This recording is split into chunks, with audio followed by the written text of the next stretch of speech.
The Abarth 595 is a bit like a granny on roller skates. Let us explain. It's a fast version of the Fiat 500 and was first launched in 2008 as the Abarth 500. Over the years, the Abarth has had many a nip and tuck to try and keep it fresh, including a name change to 595, but it's still technically the same car underneath. In car terms, that's old. But while most manufacturers have shied away from making high-performance city cars, the Abarth's ability to provide pint-size thrills means it still manages to stand out from the crowd, despite its ancient underpinnings. These days, city cars are 10 a penny, but finding a quick one is trickier. Most of the Abarth 595's former rivals have now been discontinued. And while hot hatches like the Ford Fiesta Saint and Suzuki Swift Sport are of a similar price, they're quite a bit bigger and technically belong to the class above. That leaves just one true rival, the Volkswagen Up GTI. And on paper at least, the city car from Turin should have the better of the 113-bit lightweight from Wolfsburg, with even the base Abarth 595 putting out a whopping 143-bit from its 1.4-liter turbocharged engine.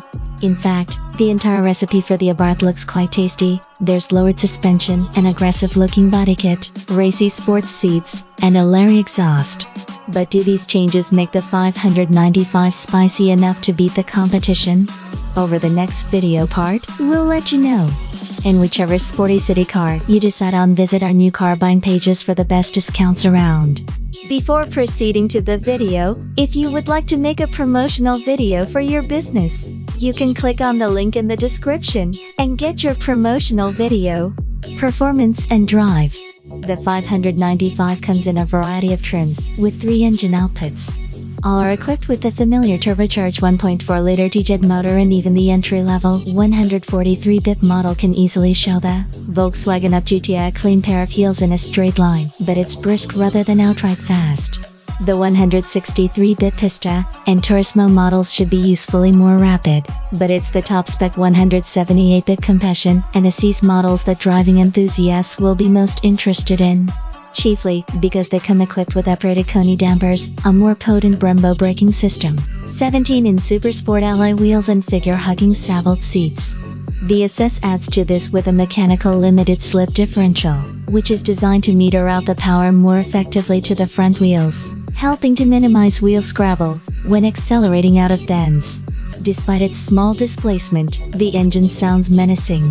Below 30 miles per hour, small accelerator inputs have the 595 gurgling, popping and crackling, with a louder record Monza exhaust fitted to Competizione versions, and an equally riotous Akrapovic exhaust fitted to the SS. This is certainly not a hot hatch for those who crave anonymity. Even the lesser models with a normal twin-pipe system sound rather naughty.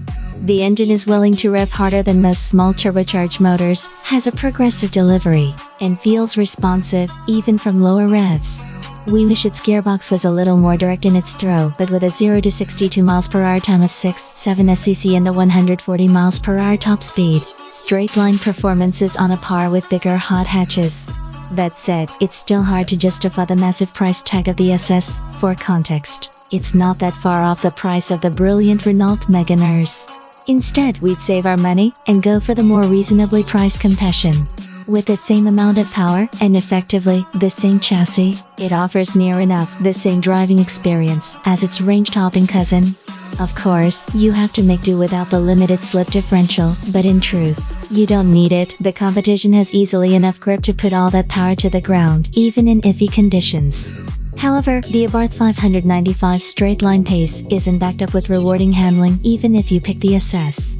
Compared with the best hot hatches, which allow you to modify your line through corners with a lift of the accelerator or some well-calculated braking, the 595 feels rather one-dimensional and straight-laced. That said, despite not being the most involving hatch on the market to drive, the 595 can still be hustled down a twisting road quickly. Granted, on busier road surfaces, some might find the very firm, bouncy ride a bit wearing, but the upshot is that there's surprisingly little body lean given the 595's tall and narrow body. Ultimately, the Up GTI is even more capable, though with better weighted steering, a greater sense of connection to the front tires, and a grippier front end. Before moving the video, if you haven't subscribed to our channel, please subscribe to our channel and like the video and share it with your friends. Interior. Open the door, and it's immediately obvious that you're inside an Abarth rather than a regular Fiat 500. The general interior layout mirrors that of the Fiat, of course, but the detailing is pure Abarth. Even in the standard Abarth 595, you'll find alloy racing pedals in the footwell, a flat-bottom steering wheel, and an Abarth-specific 7.0 digital instrument cluster. Meanwhile, in the range-topping SS, essentially every option box has been ticked for you. There are carbon fiber-backed seatbelt seats, a carbon fiber-lined dashboard, and an Alcantara-wrapped instrument binnacle, and the high-mounted aluminum alloy lever and boost gauge cum shift indicator, at a welcome bit of theater. Just don't expect these touches to completely transform the interior. The hard plastics and flimsy controls still feel cheap. However, despite its sporty accoutrements, the 595 is still cursed by the Fiat 500, the 500th of sit-up and big driving position, even if it does provide good forward visibility. Compared with the Volkswagen Up GTI, you feel like you're sitting on the 595 seat rather than in it, and you have to contort your left foot to feather the clutch because the pedal area is cramped, while the lack of a proper left footrest is annoying on longer motorway journeys. In fact, finding a comfortable driving position is difficult. There's no reach adjustment for the steering wheel, so you're always either too close or too far away from it. It's also frustrating that with the chunkier saddled seats fitted, it's effectively impossible to reach the seatback adjuster without opening the door, a triumph of form over function. Still, at least the seats are supportive once they're adjusted. Passenger and boot space. Although the front seats are mounted fairly high, the Abarth 595's high roofline means you're only likely to have issues with headroom if you are well over 6 feet tall. They also slide back far enough to just about accommodate long-legged drivers.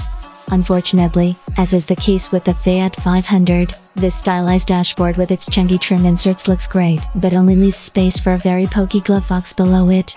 The door bins are even smaller, but you will at least find two generously sized cup holders below the dash-mounted gear lever. Access to the back seats isn't as easy as in many small cars because the 595 has only 3 doors. Also, there are only 2 rear seats, and they're pretty cramped for full-sized adults. The similarly sized Volkswagen Up GTI is far more spacious. And if you need to carry adult passengers at all frequently, you'll be better off with the larger Ford Fiesta, Saint or Volkswagen Polo GTI. There's enough room for a few shopping bags in the 185-liter boot, but most small cars have considerably bigger load areas, with smaller lips at the entrance and wider boot openings. The space grows considerably when you fold down the rear seats, but they lie at a slight angle when lowered, and there's no false floor to iron out the annoying stuff they create. Costs and verdict. Although the 595 starting price looks like a bit of a bargain, the Volkswagen Up GTI is even cheaper if you're buying outright. It's also worth bearing in mind that it's easy to spend a lot more if you're tempted by the Competizione and SS models at the top of the range. That said, even the entry-level 595 gets plenty of kit, including a 7.0 touchscreen infotainment system with DAB radio, Bluetooth, and a USB connection, plus twin exhaust pipes, a sporty body kit, and sports seats. We'd make the jump to the Fiesta model, though, as you get more power, better rear dampers, bigger wheels, air conditioning, a sportier exhaust system, and Apple CarPlay and Android Auto smartphone compatibility. It's our pick of the range. Of course, you can step up to the Turismo, Competizione, and SS models, and they do come with plenty of extra performance kit. However, when the 595 starts to cost similar money to larger and more involving hot hatches, it becomes extremely difficult to recommend. The best value is definitely found at the lower end of the lineup. It's also worth mentioning that Abarth always seems to offer at least one limited edition 595. While some are pretty good value, others are eye-wateringly expensive. If you fancy one of these limited run cars, look carefully at what you're getting for the money. It makes little sense to spend thousands on a garish paint job and flashy wheels. Thanks for watching. If you haven't subscribed to our channel, please subscribe to our channel and like the video and share it with your friends.